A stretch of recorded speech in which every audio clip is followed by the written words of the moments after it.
ಆತ್ಮೀಯ ಸ್ನೇಹಿತರೆ, ಮನಸ್ಸಿನ ಬುತ್ತಿಗೆ ಸ್ವಾಗತ. ಪ್ರೀತಿಯ ಸ್ನೇಹಿತರೆ, ಇಂದಿನ ಭಾಗದಲ್ಲಿ ಲಾಫಿಂಗ್ ಬುದ್ಧ ಇದರ ಬಗ್ಗೆ ತಿಳಿದುಕೊಳ್ಳೋಣ. ಆಕಾರದಲ್ಲಿ ಕುಳ್ಳಗೆ, ಬೋಳು ತಲೆ, ಅಗಲ ಮುಖ, ಡೊಳ್ಳು ಹೊಟ್ಟೆ, ದಪ್ಪ ತುಟಿ, ನಗುವಿನ ಮುಖ, ಕೈಯಲ್ಲೊಂದು ಚೀಲ, ಇದೇ ಸ್ಮೈಲಿಂಗ್ ಬುದ್ಧ. ನಗುವ ಬುದ್ಧ ಸಮೃದ್ಧಿ, ನೆಮ್ಮದಿ ಮತ್ತು ಸಂತೋಷದ ಸಂಕೇತವಾಗಿದೆ. ನಗುವ ಬುದ್ಧ ಧನಾತ್ಮಕ ಶಕ್ತಿ ಮತ್ತು ಸಂತೋಷದಿಂದ ಪ್ರತಿ ಜಾಗವನ್ನು ತುಂಬುತ್ತಾನೆ ಎಂಬ ನಂಬಿಕೆ. ಪ್ರಪಂಚದಾದ್ಯಂತ ನಗುವ ಬುದ್ಧನನ್ನು ಸಕಾರಾತ್ಮಕ ಶಕ್ತಿಯ ರೂಪವಾಗಿ ನೋಡುತ್ತಾರೆ. ನಗುವ ಬುದ್ಧನನ್ನು ವಿವಿಧ ರೂಪದಲ್ಲಿ ನೋಡಬಹುದಾಗಿದೆ.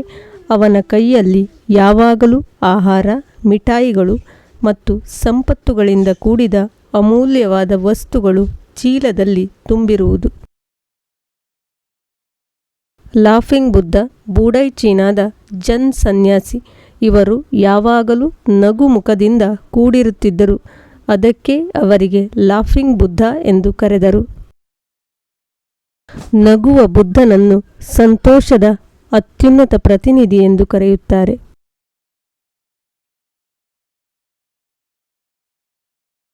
ನಗುವ ಬುದ್ಧನನ್ನು ಎಲ್ಲಿಟ್ಟರೆ ಹೇಗೆ? ನಗುವ ಬುದ್ಧನ ಕುಳಿತುಕೊಳ್ಳುವ ಭಂಗಿ ಪ್ರೀತಿ ಮತ್ತು ಸಾಮರಸ್ಯದ ಸಂಕೇತವಾಗಿದೆ. ನಿಂತಿರುವ ಬುದ್ಧ ಸಂಪತ್ತು ಮತ್ತು ಸಮೃದ್ಧಿಯ ಸಂಕೇತವಾಗಿದೆ. ಓದುವ ಕೊಠಡಿಯಲ್ಲಿಟ್ಟರೆ ಏಕಾಗ್ರತೆ ಹೆಚ್ಚುತ್ತದೆ, ಮನಸ್ಸಿನ ಶಾಂತಿಯೂ ಹೆಚ್ಚುವುದು, ಧನಾತ್ಮಕ ಶಕ್ತಿ ಅಭಿವೃದ್ಧಿಯಾಗುತ್ತದೆ. ಲಾಫಿಂಗ್ ಬುದ್ಧನ ಹೊಟ್ಟೆಯನ್ನು ಉಜ್ಜಿದರೆ ಅದೃಷ್ಟ, ಆರೋಗ್ಯ, ಸಂಪತ್ತು ಮತ್ತು ಸಮೃದ್ಧಿ ಸಿಗುತ್ತದೆ. ನಿಂತಿರುವ ಬುದ್ಧ ಅತ್ಯಂತ ಜನಪ್ರಿಯ ರೂಪ. ಸಂಪತ್ತು, ಸಂತೋಷ ತರುತ್ತದೆ ಎಂದು ನಂಬಲಾಗಿದೆ. ಬಹಳಷ್ಟು ಹಣ ಗಳಿಸಲು ಸಹಾಯ ಮಾಡುತ್ತದೆ. ಪ್ರವಾಸಿ ಬುದ್ಧ ಬೆನ್ನಿನ ಮೇಲೆ ಹಣ ಮತ್ತು ಸಂಪತ್ತು ತುಂಬಿದ ದೊಡ್ಡ ಚೀಲವನ್ನು ತೋರಿಸುತ್ತದೆ. ಇದು ಆರೋಗ್ಯ ಮತ್ತು ದೀರ್ಘಾಯುಷ್ಯವನ್ನು ಸೂಚಿಸುತ್ತದೆ. ಮುತ್ತುಗಳನ್ನು ಧರಿಸಿರುವ ನಗುವ ಬುದ್ಧ.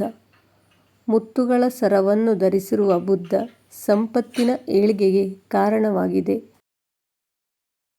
ಮಕ್ಕಳೊಂದಿಗೆ ನಗುವ ಬುದ್ಧ ಚಿಕ್ಕ ಮಕ್ಕಳಿಗೆ ಉತ್ತಮ ಗಮನ ಹರಿಸಲು ಸಹಾಯ ಮಾಡುತ್ತದೆ.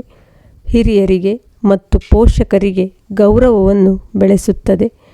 ಕುಟುಂಬದಲ್ಲಿ ಮಕ್ಕಳ ಜೀವನದಲ್ಲಿ ತೊಂದರೆ ನಿವಾರಣೆಯಾಗುವುದು, ಸಂತೋಷ, ಸಮೃದ್ಧಿಗಳು ಹೆಚ್ಚಾಗುವುದು.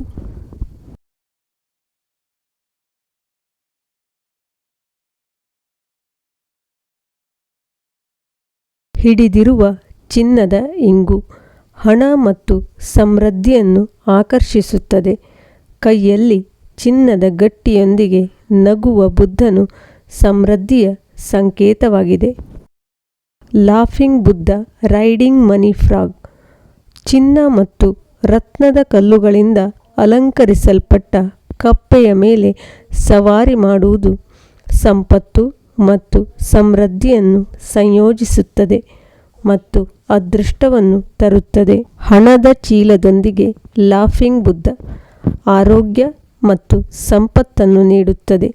ಬುದ್ಧನ ಪ್ರತಿಮೆಯು ಜನರ ತೊಂದರೆಗಳು ಮತ್ತು ಚಿಂತೆಗಳನ್ನು ದೂರ ಒಯ್ಯುತ್ತದೆ.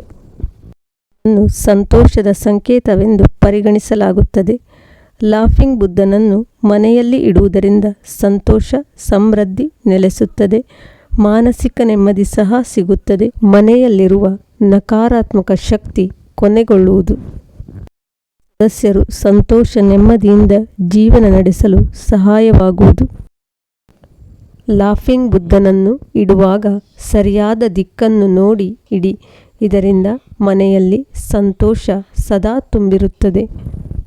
ಇಂದಿನ ಈ ಮಾಹಿತಿ ನಿಮಗೆ ಉಪಯುಕ್ತವಾಗಿದೆ ಎಂದು ಭಾವಿಸುತ್ತೇನೆ. ಇಷ್ಟವಾಗಿದ್ದಲ್ಲಿ ಪ್ಲೀಸ್ ಲೈಕ್ ಮಾಡಿ, ಶೇರ್ ಮಾಡಿ, ಸಬ್ಸ್ಕ್ರೈಬ್ ಮಾಡಿ. ನಾಳಿನ ವಿಡಿಯೋದೊಂದಿಗೆ ನಿಮ್ಮ ಮನಸ್ಸಿನ ಭಾವನೆಯ ಜೊತೆ. ಧನ್ಯವಾದಗಳು.